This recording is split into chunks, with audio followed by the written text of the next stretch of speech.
नमस्कार मु Deepti Deepti school lab को आपण मानक बहुत बहुत स्वागत। आज आम बनैबा राबिड़ी लस्सी। ये जो वीडियो रे मु आपन को परफेक्ट राबिड़ी केमती बनैबे तार रेसिपी शेयर करी। ता सहित जो लस्सी आम ए बनैबा बा जो राबिड़ी लस्सी आम बनैबा मार्केट ठू भी आहुरी टेस्टी रहिबो। तो घरे आपण अति सहजरे मार्केट ठू भी आहुरी टेस्टी लस्सी आराम से बनै पारिबे। शेष जाए वीडियोटी देखंतु, पसंद आसिले वीडियो को लाइक और शेयर कर दियंतु। तो राबड़ी लस्सी बनवाई फास्ट आम तार जो राबड़ी बन के रेडी करवा। तो प्रथम आप एमती गोटे गैस ऑन करके गोटे जेकोसी मोटा बेस वाला पैन हो बा नॉनस्टिक पैन आप एमती गरम करदे। तापर फ्लेम को पूरा लो करके आम ए 4 बड़ चमच पाखापाखि चीनी देके मेल्ट करवा। फ्लेम आप बिल्कुल भी हाई करेंगे, लो रे रखिए और टिके जिते चीनी मेल्ट हवा स्टार्ट हो हल्का सा आप एमती एपट सेपट करदे। तो ये आम चीनी टाक पूरा मेल्ट करवा, माने चीनी रो कलर चेंज होगा जे आम ये कुक करवा। फ्लेम पूरा स्लो करके आप कुक करेंगे। आउ जिते चीनीटा आपंकर मेल्ट हो कलर हल्का चेंज हो कंटिन्यू आपन ताको चलेबे। यही टाइम रे बा यही स्टेज रे चीनी रो जो कुकिंग प्रोसेसटा फास्ट हो जाए। तो आप कंटिन्यू एमती चलेबे ना चीनीटा आपंकर पोड़ीजिवो।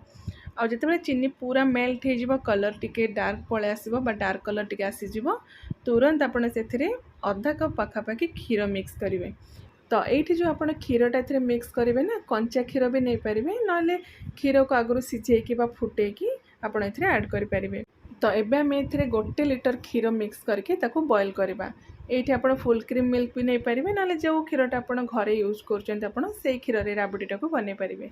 तो ये गोटे जिनस आप नोटिस करेंगे, जिते फास्ट आधा कप क्षीर आप कारामेल बा चीनी जो मेल्ट हो से मिक्स करेंगे, चीनीटा से टिके हार्ड हो किंतु जितेबाला क्षीर सहित से पूरा बढ़िया से फुटब बा जितेबाला क्षीरटा आमर गरम हम धीरे धीरे से मेल्ट हो क्षीर सहित एमती मिक्स हो क्षीर कलर भी चेंज हो।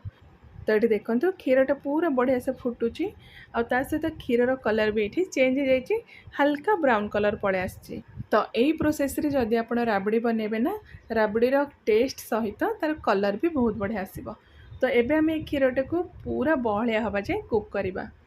ये देखो पाखापाखि 15-20 मिनट फुटे सारा पर क्षीर कलर ये पूरा चेंज हो जाए और क्षीरटा पूरा आमर बहलिया हो जाए।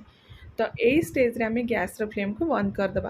या बेसी आम कुक करवानी बा बहलिया करवानी, एतिक कंसिस्टेंसी रखिक आप राबड़ीटा बनइबे। ठंडा हो सारा पर ये टिके सेट होगी ठीक हो।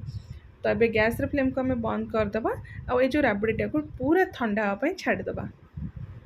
ये देखो राबड़ीटा आमर पूरा ठंडा हो जाए और तार कंसिस्टेंसी आप देखो केते थिक हो जाए। तो यही टाइप आमको राबड़ी दरकार लस्सी बनवाई। या बेसी पतला आप करेंगे कि बेसी या टाइट बा बहलिया करेंगे। यही कंसिस्टेंसी रखिले राबड़ीटा खाइबापी बहुत बढ़िया लगे। तो नेक्स्ट आम कौन करवा ना, फास्ट आप एमती गोटे बड़ ग्राइंडर जार नहीं जाए, से आम 2 कप पाखापाखि बा 400 ग्राम आम दही नहीं जावा। ट्राए करेंगे ये फ्रेश आउ बहलिया दही यूज करने, ताहले लस्सीटा आपंकर बहुत टेस्टी बनिबो।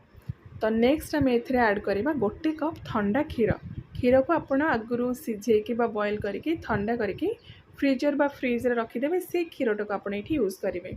तो ये मुझे 4 ग्लास पाखापाखि लस्सी बनई। आदि आपन को बेसी बा कम परिमाणर लस्सी बनवार अच्छी से हिसाब से आप इंग्रेडिएंट्स को कम बा बेसी करके यूज करेंगे। तो नेक्स्ट आम अल्प किसी बरफ खंड ऐड करवा।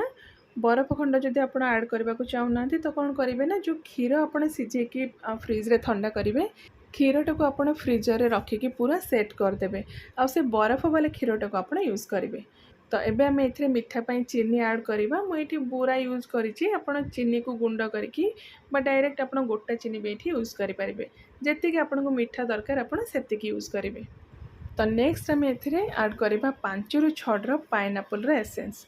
बहुत इजिली आजिकल सब सुपर मार्केट बा ग्रोसरी शॉप रे मिल जाउची। जदि अच्छी आप पकातु ना बिना एसेंस रे भी आप बन पारे। किंतु पाइनएप्पल एसेंस जब आप लस्सी ऐड करेंगे, मार्केट ठू भी आहुरी टेस्टी आपंकर लस्सी बनिबो। तो ये सबू को आम 1 मिनिट जाए एमती पूरा ग्राइंडिंग करदे। आ देखो पूरा ये टाइप फ्रोदी बा पूरा एमती फेण फेण हो। तो एबे आम यहाँ सर्व करवा। फास्ट एमती ग्लास रे ऊपर टिके गैप रखिकी टिके आप स्पेस छाड़ी लस्सी भरवे बा आपन को जेमती पसंद जो वे रे आप पीवा चाहते सेमती बनई पी पारे।